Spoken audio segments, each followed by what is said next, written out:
The other thing is more proximate, a more proximate cause, as we used to say in scholastic philosophy. And that has to do with something called Vault 7.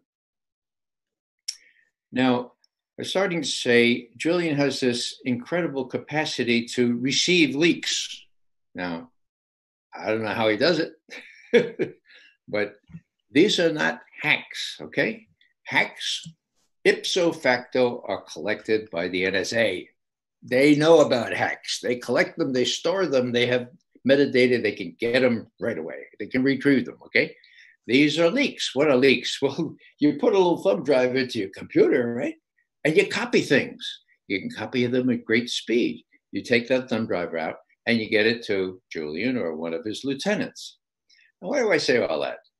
Because that's how the DNC emails got to Julian Assange, and we can prove it forensically, okay? And by the principles of physics, one of them called fluid dynamics, okay? Now, what about Julian getting this stuff? Well, if they can't prove that he actually solicited it, they're trying to say that he got the emails from the DNC via Russia, right? Now, as you said before, Joe, the President of the United States, Barack Obama, said there's no evidence to show how the so-called Russian hacking got to WikiLeaks. Whoa, it's pretty big, huh? Pretty big hole in the narrative, okay? But he has this ability to get to this. So what does he get? He gets a thumb drive, or a couple of them maybe, with the entire retinue of offensive cyber warfare weapons that John Brennan and the CIA has created with the help of the NSA, where all that expertise existed before. Now Brennan's got his own directorate, that's several thousand people working on offensive cyber tools. But why do I mention that? Well, because one set of cyber tools that was leaked on a thumb drive to Julian Assange is called Vault 7. Vault 7 was revealed by WikiLeaks in March of 2017. What did it say? Well, Julian said, first of all, I've got a treasure trove that dwarfs all the information that Ed Snowden brought out into Hong Kong. Imagine that. And I'm gonna release it in stages. Okay. Here's the first one. It allows a computer, a little tool, to take control of your car, make it go 110 miles an hour, kill you. Okay. Brakes don't work. Here's another one. You think your TV is off in your bedroom? It's not off. It's recording everything you're saying with whomever you're saying it with, okay? Now, those were two that were duly reported and reflected the New York Times, Washington Post, Wall Street Journal.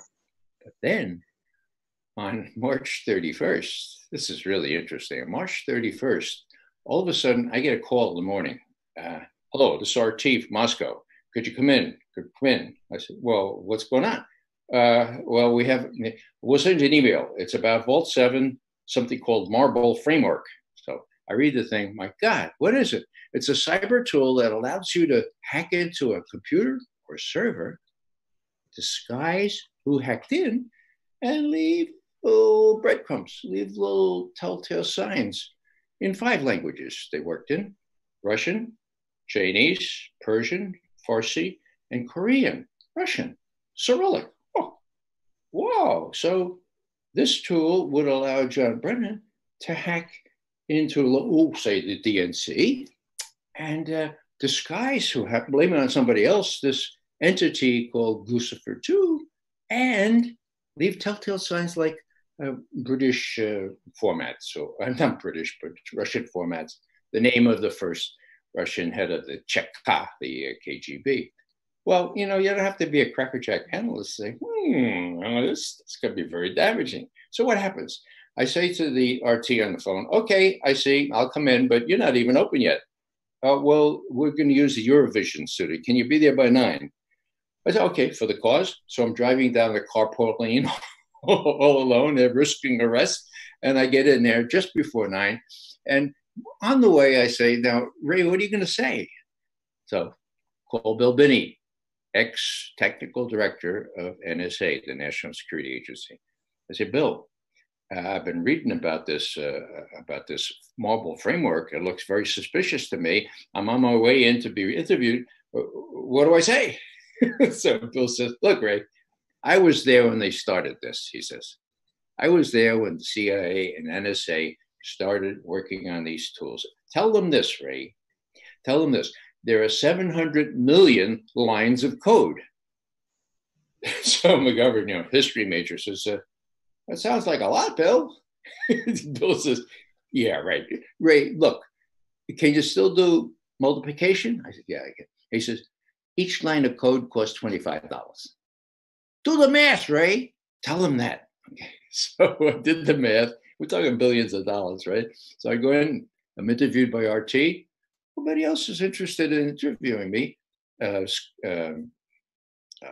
Another outlet does, and another local TV station.